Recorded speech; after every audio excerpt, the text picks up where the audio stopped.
Este material contiene referencias históricas sensibles, presentadas únicamente con fines educativos e informativos. Mr. Anderson presenta La verdad os hará libres. Capítulo 7. Razas superiores. Parte 2.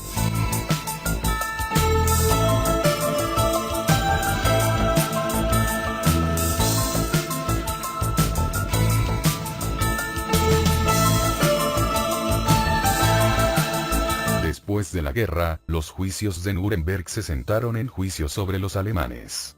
Cuando miras detrás de los libros de historia sanitizados ves que esos juicios fueron una farsa, un ejercicio calculado de venganza y manipulación, castigando a menudo a quienes no tenían influencia para cubrir las huellas de quienes sí la tenían, como los estadounidenses en las juntas de los carteles nazis estadounidenses y sus empresas matrices. Fueron juicios espectáculo, de aquellos nazis que no se consideraban lo suficientemente importantes, o con suficiente conocimiento político y científico, para ser trasladados a Estados Unidos y Sudamérica donde podían continuar su trabajo para la élite. La defensa de seguir órdenes de un oficial superior no fue permitida en Nuremberg.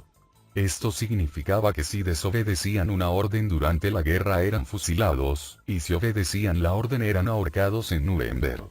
El precedente para eliminar la defensa de seguir órdenes fue establecido por la Oficina de Guerra en Londres en abril de 1944, justo cuando se estaba compilando la lista de criminales de guerra nazis, y se hacían los preparativos para los juicios de posguerra. En ese momento, la redacción del párrafo 443 del capítulo 14 del Manual Militar Británico, fue cambiada para reflejar las palabras de un artículo escrito en el Anuario Británico de Derecho Internacional de 1944, por el Dr. Gert Lauderpach. El párrafo revisado decía lo siguiente. La naturaleza claramente ilegal de la orden, ilegal por referencia a principios generalmente reconocidos del derecho internacional, tan identificados con dictados convincentes de humanidad como para ser obvios para cualquier persona de entendimiento ordinario, hace irrelevante el hecho de órdenes superiores. El Dr. Lauderpach era un antiguo austriaco con un trasfondo interesante. Fue profesor asistente en la Escuela de Economía de Londres, influenciada por la Mesa Redonda, entre las guerras.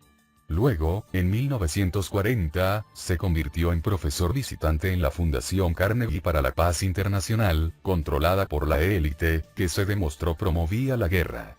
Después de que sus palabras fueran usadas para destruir la defensa de órdenes superiores, el Dr. Lauderpach fue nombrado en el Ejecutivo Británico de Crímenes de Guerra, y en una serie de publicaciones y cargos de derecho internacional, incluida la Comisión de Derecho Internacional de las Naciones Unidas. Su hijo, Elihu Lauderpach, fue consultor del gobierno británico en la Unidad Central de Revisión de Políticas durante los mandatos de Edward Heath, conservador, y Jim Callaghan, laborista, además de participar en numerosos organismos de derecho internacional. El jefe de la Unidad de Políticas de Heath era Lord Victor Rothschild. Nuremberg fue un insulto a la justicia natural. No importa lo que se suponía que los acusados hubieran hecho. Si la gente no administra justicia de manera justa, no puede afirmar ser mejor que aquellos a quienes condena. El juez estadounidense Charles F. Wenstram, presidente de uno de los tribunales, renunció y regresó a su casa disgustado por la injusticia y la manipulación de todo aquello. Otro juez estadounidense, Edward Leroy Van Roden, fue uno de los 3 miembros de la Comisión Militar Simpson, designada para investigar los métodos utilizados en los juicios de Dachau, en Nuremberg. Sus hallazgos fueron publicados en el Washington Daily News, y en el Sunday Pictorial británico en enero de 1949. Describió las formas en que se obtenían las confesiones. Hacerse pasar por sacerdotes para escuchar confesiones y dar absolución. Tortura con fósforos encendidos bajo las uñas de los prisioneros. Romper dientes y mandíbulas. Confinamiento solitario y raciones cercanas a la inanición. Las declaraciones admitidas como evidencia fueron obtenidas de hombres que habían estado primero en confinamiento solitario durante 3, 4 y 5 meses. Los investigadores ponían capuchas negras sobre la cabeza de los acusados y luego los golpeaban en la cara con nudillos de metal, los pateaban y golpeaban con mangueras de goma. Todos menos 2 de los alemanes, en los 139 casos que investigamos, habían sido pateados en los testículos más allá de reparación. Este era el procedimiento estándar de nuestros investigadores estadounidenses. Hombres fuertes fueron reducidos a ruinas, listos para murmurar cualquier confesión exigida por sus fiscales. Estos eran los que se sentaban en juicio de otros por sus crímenes de guerra. Una vez que caes en el truco de ver dos lados como buenos y malos sin matices intermedios, te conviertes en un robot. La vida no es como una película de John Wayne. Poco después de la Guerra de las Malvinas en 1982, un soldado que sirvió allí me contó cómo quedó devastado al ver a sus compañeros británicos acuchillando con bayonetas hasta la muerte a prisioneros de guerra argentinos, que habían depuesto sus armas, y se habían rendido. Describió cómo otros héroes británicos cortaban los dedos de los muertos argentinos para robarles los anillos. Estaba tan horrorizado que abandonó las fuerzas con disgusto. Años después, salieron a la luz pruebas sobre estos mismos hechos que llevaron a una investigación policial, pero sus hallazgos fueron ignorados y el gobierno británico se negó a presentar cargos contra los involucrados. Los periódicos decían que habría sido un escándalo acusar a nuestros muchachos de tales delitos cuando solo estaban luchando por su país. Ya es hora de que reconozcamos que algunos de nuestros muchachos actúan tan horriblemente como los de Alemania e Irak. Claro que eso haría estallar la tontería que se supone debemos aceptar de que Gran Bretaña, Estados Unidos y Occidente en general, están en caballos blancos, luchando por la libertad al sonido de coros angelicales. Quizás nada derribe más esta idea simplista de mundo libre contra tiranía que los experimentos genéticos de Hitler en busca de una raza superior. Pregunta a la mayoría sobre la mentalidad de raza superior y señalarán a Adolfo Hitler y los nazis. Pero, de nuevo, no es tan simple. El plan de una raza superior y la eliminación de razas inferiores no comenzó ni terminó en la Alemania nazi. Comenzó mucho antes y aún continúa. Lo que sucedió bajo Hitler fue que tenía tal control sobre el país y la mente alemana que podía promoverlo abiertamente. Esta mentalidad de raza superior es otra parte del plan de la élite para el nuevo orden mundial. Cuando piensas que los carceleros están profundamente involucrados en la ingeniería genética más avanzada, no sorprende que sus títeres en la Tierra reflejen eso en su propia actitud mental. Los nazis estaban haciendo y diciendo públicamente, lo que la élite en Gran Bretaña y Estados Unidos había estado diciendo y financiando, mucho antes de que la palabra nazi siquiera se escuchara. La eugenesia es, citando el diccionario conciso de Oxford, la producción de buena descendencia mediante la mejora de cualidades heredadas.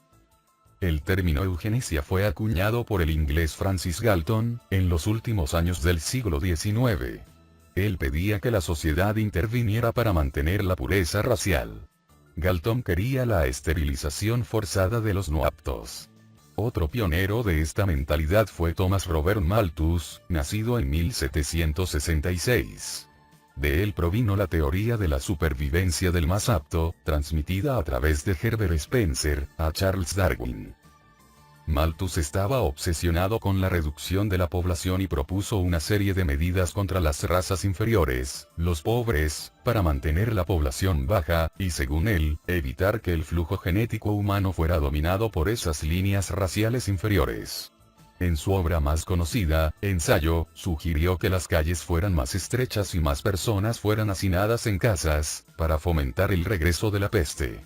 Los pueblos debían construirse junto a estanques estancados, y sobre todo, los remedios para prevenir y curar enfermedades debían ser fuertemente condenados, dijo. Malthus continuó. Estamos obligados en justicia y honor a renunciar formalmente al derecho de los pobres a recibir apoyo.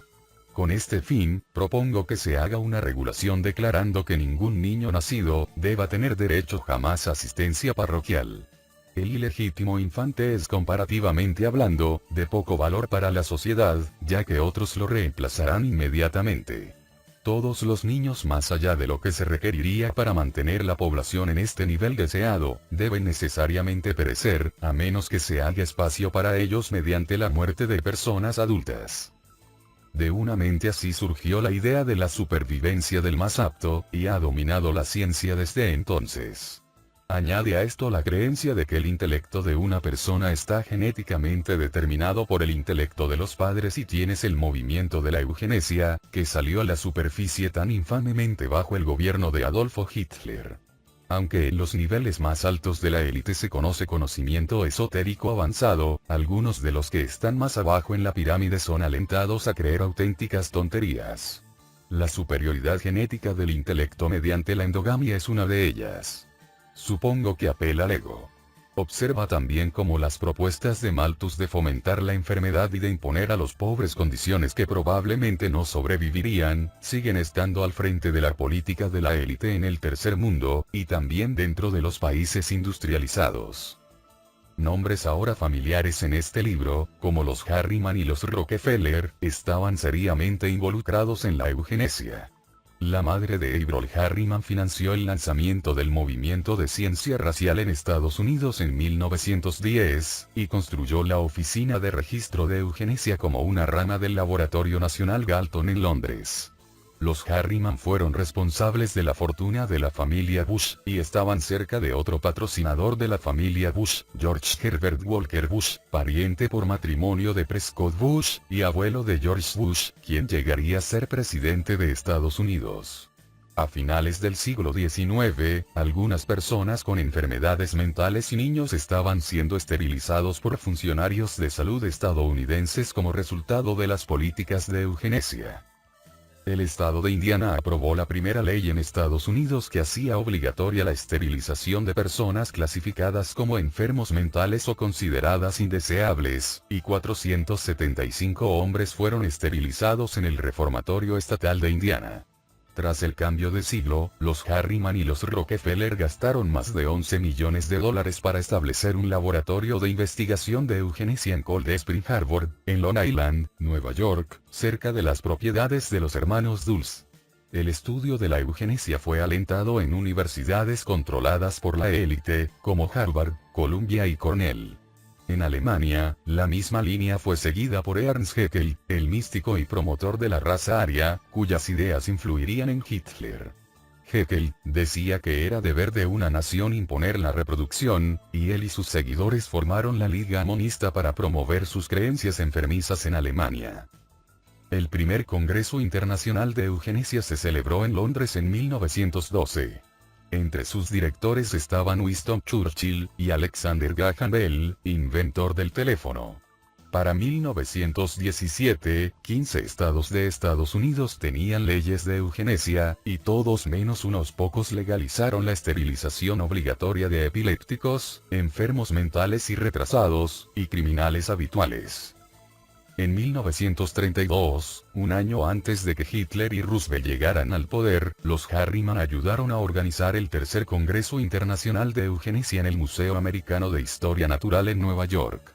La hermana de Averell Harriman, Mary, fue la directora de entretenimiento del evento. Estas familias estadounidenses adineradas, como sus contrapartes en Gran Bretaña, se sienten racialmente superiores y desean proteger su pureza racial. Esto, junto con la búsqueda de poder, riqueza e influencia, es la razón por la que se producen tantos matrimonios entre estas familias. Estados Unidos puede no tener una familia real oficial o aristocracia como en Gran Bretaña, pero tiene una no oficial, y se hace todo esfuerzo por rastrear la línea de uno, a menudo falsamente, hasta Guillermo de Orange y la familia real británica, o hasta alguna rama de la aristocracia británica. El objetivo del movimiento de eugenesia fue, y es, crear una raza superior mediante la esterilización y el control de la natalidad forzada de aquellas razas consideradas inferiores. El Congreso Internacional de Eugenesia en Nueva York en 1932, abordó el problema, como lo veían, de los afroamericanos y otros linajes inferiores que se reproducían y expandían sus números.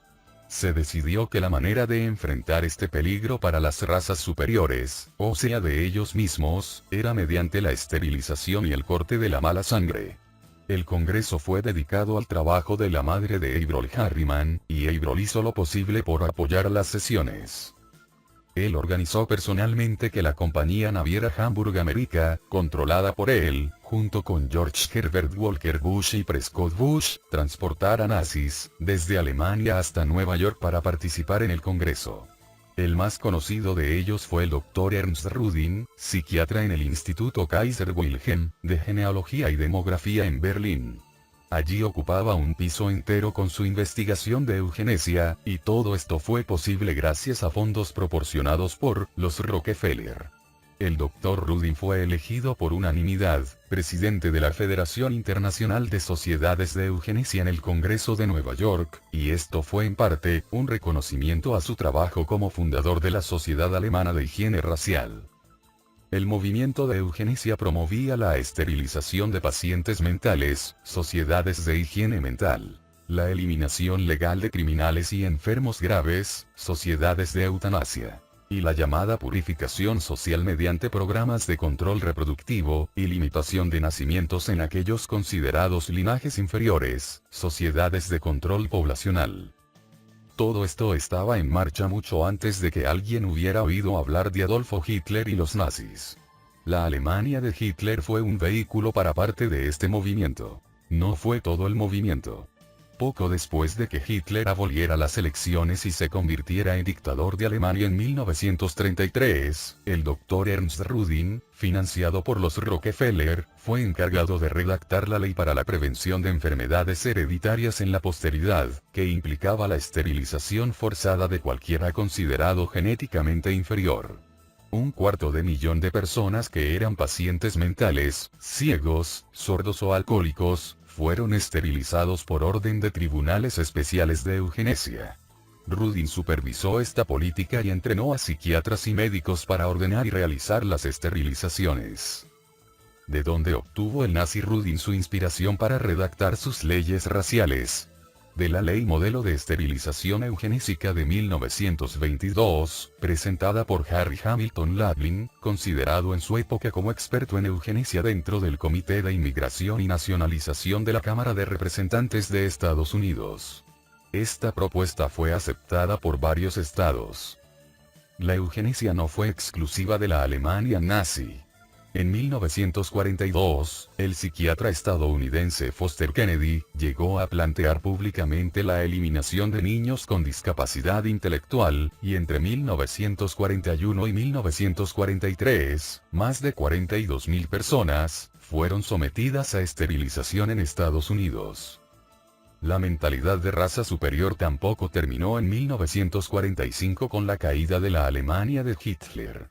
Obviamente, hablar de razas superiores, pureza racial y esterilización para mejorar la raza era mala publicidad, una vez que comenzaron a conocerse algunos relatos de los proyectos nazis. Pero lo único que sucedió fue que los nombres de las políticas de raza superior fueron cambiados para disfrazar su verdadero significado. Empezamos a escuchar sobre eutanasia y control poblacional, en lugar de eugenesia y purificación racial, pero en realidad es lo mismo. Lo que los Harriman, los Rockefeller, y personas como Prescott Bush, financiaban y apoyaban antes y durante la guerra, sus sucesores han seguido promoviendo bajo el disfraz de un lenguaje aceptable. Por ejemplo, uno de los que trabajó con los Harriman y Prescott Bush en su financiamiento a Hitler, fue William Henry Draper Jr., el hombre que ayudó a financiar los carteles nazis, y que luego fue nombrado por Roosevelt después de la guerra, para decidir qué debía hacerse con ellos. Draper, este hecho asociado de Averell Harriman, fue un gran financiador del Congreso Internacional de Eugenesia antes de la guerra, y uno de los responsables de convertir al Dr. Ernst Rudin en jefe del Movimiento Mundial de Eugenesia. En 1958, Draper fue nombrado presidente de un comité que asesoraba al presidente Dwight Eisenhower, CFR, sobre el uso de ayuda militar a otros países. Este nombramiento fue posible gracias a Prescott Bush, entonces senador por Connecticut. Bush era compañero habitual de golf del presidente, y del asesor de seguridad nacional Gordon Gray, amigo cercano y promotor de la eugenesia.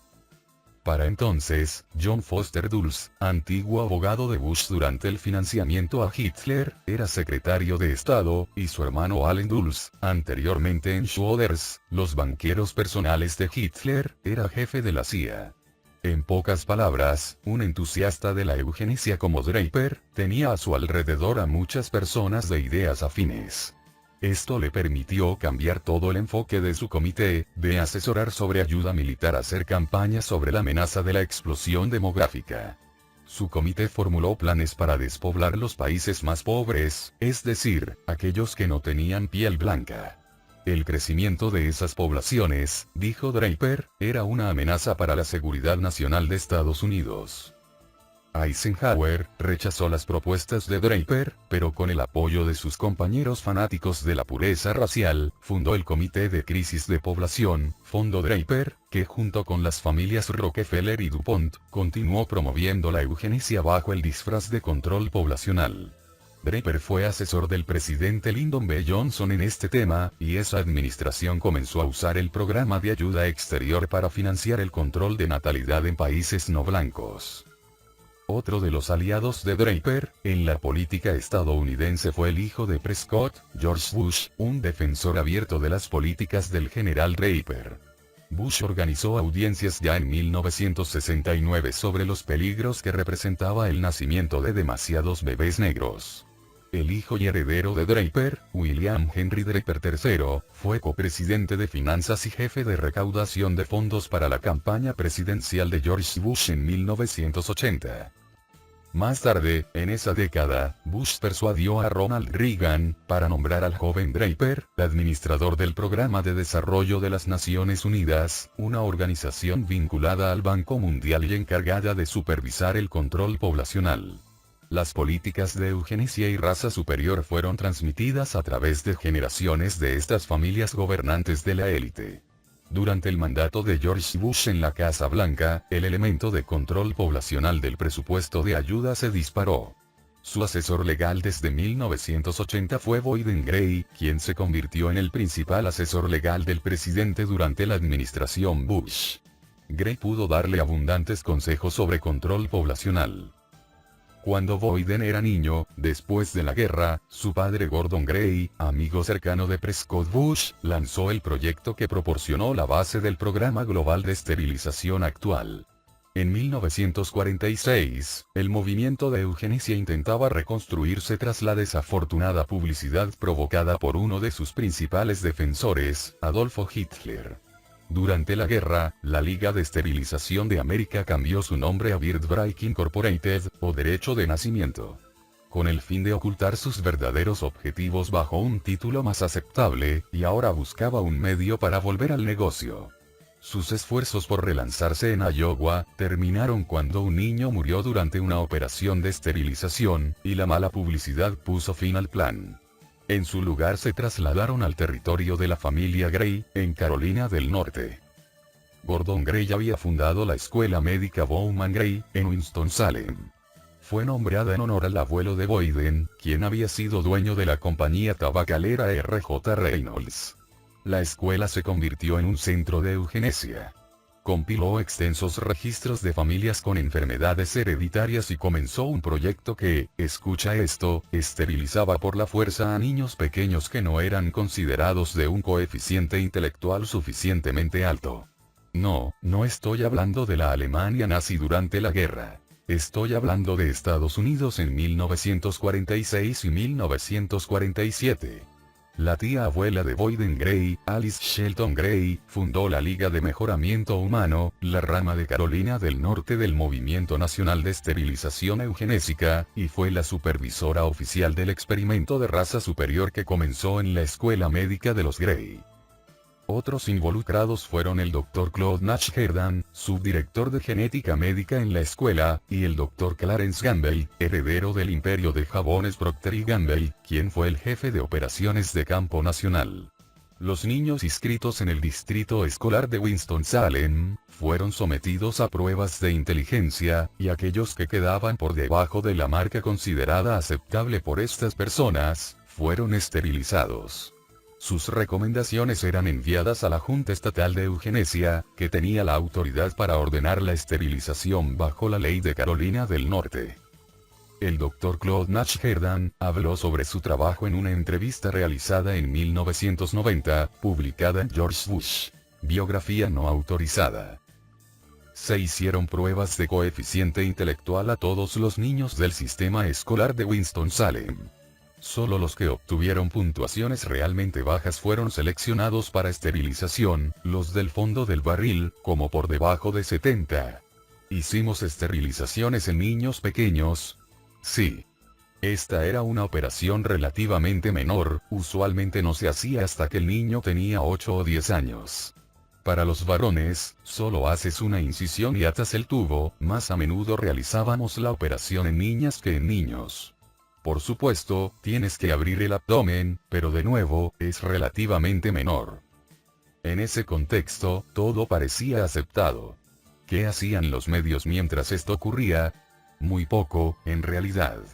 El Dr. Herndon habló de su buena relación con la prensa, lo cual resulta menos sorprendente si recordamos que Gordon Gray era dueño del Winston-Salem Journal, el Twin Cities Sentinel, y la estación de radio WSJS. La eugenesia estaba siendo promovida a gran escala después de la guerra, bajo el disfraz de control poblacional, tal como sucede en la actualidad. A principios de los años 50, cuando John Foster Dulles era presidente de la Fundación Rockefeller, frente del nuevo orden mundial exento de impuestos, viajó con John Davison Rockefeller III, en varias giras mundiales promoviendo políticas para frenar la expansión de las poblaciones no blancas. En noviembre de 1952, Dulles y Rockefeller lanzaron el Consejo de Población, con decenas de millones de dólares proporcionados por la familia Rockefeller. La Sociedad Americana de Eugenesia dejó su antigua sede en la Universidad de Yale, hogar de la siniestra Sociedad de Calaveras y Huesos, y se trasladó al Consejo de Población. Las dos organizaciones, en efecto, se convirtieron en una sola. El primer presidente del Consejo de Población fue Frederick Osborne, secretario de larga trayectoria de la Sociedad Americana de Eugenesia. El esterilizador de niños de Carolina del Norte, el Dr. Claude Nash Herndon, fue nombrado presidente de la Sociedad de Eugenesia en 1953. Cuando George Bush se convirtió en embajador ante las Naciones Unidas en 1972, él y su círculo en la Agencia Estadounidense para el Desarrollo Internacional, USAID, organizaron el primer contrato oficial entre el gobierno estadounidense y la Liga de Esterilización de América, que para entonces había cambiado su nombre nuevamente, a Asociación para la Contracepción Quirúrgica Voluntaria. Bajo este contrato, el gobierno estadounidense, es decir los contribuyentes, comenzó a financiar a esta organización para aplicar en países del mundo en desarrollo, lo mismo que ya había implementado previamente con niños en Carolina del Norte. En 1988, el mismo año en que George Bush fue elegido presidente, se firmó un nuevo contrato que comprometía al gobierno estadounidense, es decir, a los contribuyentes, a destinar $80 millones en un periodo de 5 años, con el objetivo de expandir estos programas en 58 países de Asia, África y América Latina. Millones han sido esterilizados y la mayor parte ha sido financiada por el contribuyente. Otros países hacen lo mismo, y por cierto, el Dr. Clarence Gamble, el entusiasta de la esterilización de la familia de jabones Procter & Gamble, y de la escuela médica Bowman Gray, también ha disfrutado de financiamiento del presupuesto de USAID. Su llamado Fondo Pathfinder, se paga para infiltrarse en sociedades no blancas y derribar la resistencia a la esterilización. La Federación de Planificación Familiar, que ha sido apoyada en cada oportunidad por George Bush y la élite manipuladora, fue fundada en Londres, en las oficinas de la Sociedad Británica de Eugenesia. Puedes ver que aunque los nombres cambian, y la retórica puede estar revestida en términos aceptables para la opinión pública de la época, estamos viendo la misma agenda inquebrantable, tejiéndose a través de las décadas y generaciones. La Alemania nazi fue solo su ejemplo más famoso. Centralización global del poder, control fundamental de las mentes y cuerpos de la población masiva, y la creación de una raza superior. Estos son los temas que abarcan los siglos, y aún dominan la agenda secreta hoy que manipula nuestras vidas. Pero ¿cuántas personas en este mundo creen que son racialmente superiores al resto? El número es tan vasto que ni siquiera vale la pena pensarlo. Irónicamente, muchos de los que han sufrido por la mentalidad de raza superior de una raza, realmente creen que ellos mismos son genéticamente superiores a otros. Esa actitud, ese patrón de pensamiento, se transmite a la mente colectiva, que crea una versión colectiva de esa realidad. Si dentro de nuestra psique creemos que somos racialmente superiores, es más probable que atraigamos esa misma mentalidad hacia nosotros. El sentimiento de superioridad racial refleja un desequilibrio interno. Nuestro subconsciente tiende a atraer esos desequilibrios hacia nosotros en forma de experiencias concretas, para que podamos enfrentarlos y aprender de ellos, y dejarlos ir. Estos desequilibrios suelen estar ligados a patrones de pensamiento que arrastramos de experiencias pasadas, tanto de esta vida como de otras. Por eso, incluso alguien que no tenga un sentimiento consciente de superioridad racial, puede atraer una experiencia relacionada con la raza. En realidad, es nuestra mente subconsciente, la que va moldeando la realidad que vivimos. Como humanidad, hemos sostenido la idea de una raza superior, y la hemos convertido en parte de la realidad global. Pero también tenemos el poder de pensar de otra manera, y dejar atrás esa visión, reconociendo que todos los colores y credos son iguales, porque lo son. La élite logra mantener su engaño porque se presenta con múltiples rostros, y actúa a través de una gran variedad de grupos y organizaciones.